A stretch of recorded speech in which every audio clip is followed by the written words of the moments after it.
9-ാം തീയതിയാണ് ഈ ഗോപൻ സ്വാമി മരിച്ചു എന്നുള്ള വിവരം മക്കൾ പറയുന്നത്. പക്ഷേ അത് പുറം ലോകം അറിയുന്നത് അത് 2 മക്കളും അതോടൊപ്പം തന്നെ ഒരു മരുമകളും ഭാര്യയും മാത്രമാണ് ഈ വിവരം അറിഞ്ഞത്. അതിനുശേഷം പിന്നീട് ഈ വിവരം പുറം ലോകം അറിയുന്നത് ഈ പരിസര പ്രദേശങ്ങളിലെല്ലാം ഈ മക്കൾ തന്നെ ഒരു പോസ്റ്റർ പതിപ്പിച്ചു.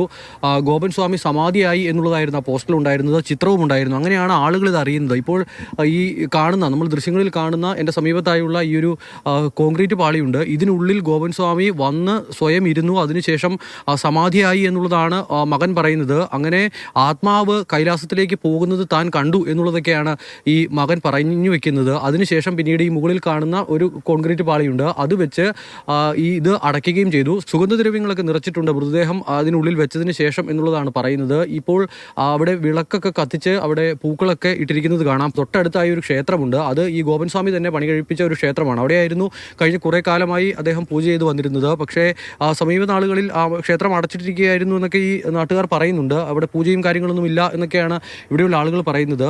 എത്ര നാളായി ഇപ്പോൾ ഈ ഗോപൻ സ്വാമിയെ നേരിട്ട് കണ്ടിട്ട് ഇപ്പോൾ ഒരു 3 കൊല്ലം വരെയായി. സുഖമില്ലാതെ കിടക്കാൻ തുടങ്ങിയിട്ട് 1 കൊല്ലമായി.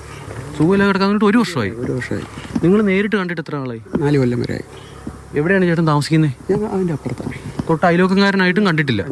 2 സംശയങ്ങളാണ് ഇപ്പോൾ ഉള്ളത്. ഒന്ന്, ഈ ഗോപൻ എന്ന് പറയുന്ന ആൾക്ക് നടന്നു വന്ന് ഇവിടെ ഇരിക്കാൻ പരുവത്തിനുള്ള ആരോഗ്യസ്ഥിതിയിലായിരുന്നോ എന്നുള്ളതാണ്. ജീവനുള്ള ഒരാളെയാണോ ഇത്തരത്തിൽ ഇങ്ങനെ കോൺക്രീറ്റ് സ്ലാബ് ഉപയോഗിച്ച് മൂടിയത് എന്നൊരു സംശയം നിലനിൽക്കുന്നു. അല്ലാതെ മറ്റൊരു സംശയം, ഇവർ ഈ പറയുന്നത് ഒരു കുറച്ച് അധികം കടത്തി പറയുന്നതാണോ, വീട്ടിൽ കിടന്ന് തന്നെ മരണമുണ്ടായതിനു ശേഷം ഇവിടെ സംസ്കരിച്ചതാണോ എന്നൊരു സംശയം കൂടി പോലീസിന് ഇപ്പോൾ ഉണ്ട്. ആ സംശയത്തിലൂന്നിയുള്ള അന്വേഷണമാണ് പുരോഗമിക്കുന്നത് എന്നുള്ളതാണ് മനസ്സിലാക്കാൻ കഴിയുന്നത്. ചേട്ടാ, പോലീസ് എന്തെങ്കിലും കാര്യം അറിയിച്ചിരുന്നോ? എല്ലാം ഭഗവാന്റെ അടുത്ത് നിങ്ങൾ കേട്ട കാര്യങ്ങളൊക്കെ ചെയ്യും. ഭഗവാന്റെ അടുത്ത് കാര്യങ്ങൾ ചോദിച്ചറിയാൻ പറഞ്ഞ് അദ്ദേഹം ബൈക്കിലങ്ങ് പോവുകയാണ്. അതാണ് ഞാൻ നേരത്തെ പറഞ്ഞ ഈ അച്ഛനെ സമാധിയിരുത്തിയ മകൻ. ഇത് വലിയ വാർത്തയായതിനു ശേഷം പോലീസിൻ്റെ കാവലെല്ലാം ഇവിടെ ഏർപ്പെടുത്തിയിട്ടുണ്ട്. രാവും പകലും പോലീസുകാർ ഇവിടെയുണ്ട്.